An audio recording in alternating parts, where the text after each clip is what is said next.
Hello, this video is going to cover lesson 5.2, sprites. This is the image sheets practice 1 lesson where we're going to animate a hedgehog. So let's go and look and see what they have for the details of what we need to get done. Then we'll look at the code and get this one figured out. And so in this one, we have a sleeping hedgehog who appears on screen. The hedgehog uses the hedgehog sleep.png sprite sheet, and the sprite sheet has 5 rows and 6 columns. So judging from what we've just done, if you followed the previous 2 videos or 2 little assignments, then this should not be that challenging. So let's go right over to the code, check out what we've got, and get this one coded. Alrighty, so we've got the standard stuff here. We've got the actual hedgehog sprite, and we now know we need to change that to the image sheet. So we'll do that in a second. And we've got our clock here, which is C, and it's not updated, so we're going to have to update our clock. So it looks like that's all we really have to do, and we probably have to call our sheet as well. Yeah, so a couple different things, maybe 3 things we have to do. If we look at what we have right now, we've got this we've got 2 hedgehogs kind of chilling out over here. So we just have to add what we need to add, and we're going to get these animated so they're going to be sleeping and not just sitting there.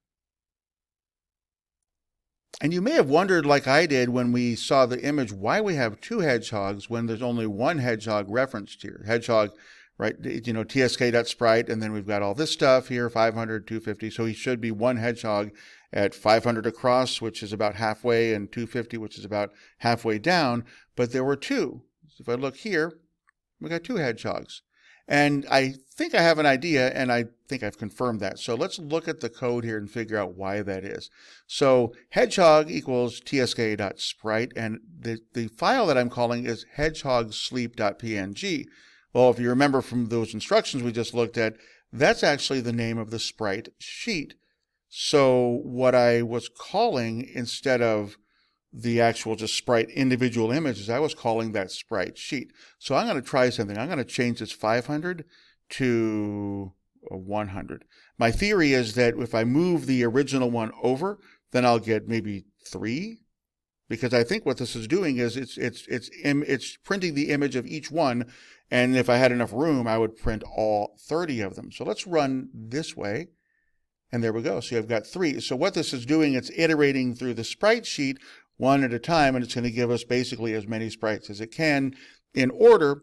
It's end up going off the screen. We don't see the other 27 sprites, but they're there. So we've got to fix that so we just have 1 hedgehog who's just sleeping at the right location.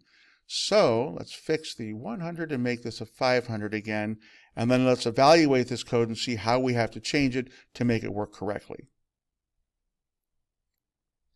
And so what we need to do is this. We don't want to call hedgehog from this sheet. We need to create an image sheet. So after Meadow on line 14, let's go ahead and do this. Let's say image underscore sheet. Oops, I don't want all caps. Underscore sheet equals tsk dot image sheet. And remember to capitalize the I and the S on image sheet. And then we're going to call this file name here. So let's just copy this so I avoid any potential spelling errors. So put that right there. And then we're going to go comma 5, comma 6 because it's 5 rows and 6 columns. So now I'm calling image sheet. So instead of calling the file directly, I'm just going to call image sheet. So again, I'll copy this. And so on line 16, I'm going to replace the file name with a variable name. So there we go. So now I'm calling it correctly. Now the only thing I need to do is then update the clock, and we'll do that on line 28.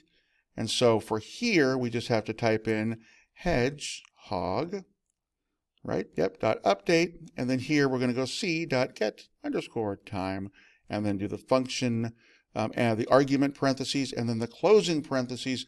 And now we should have a sleeping hedgehog. Let's run this and check.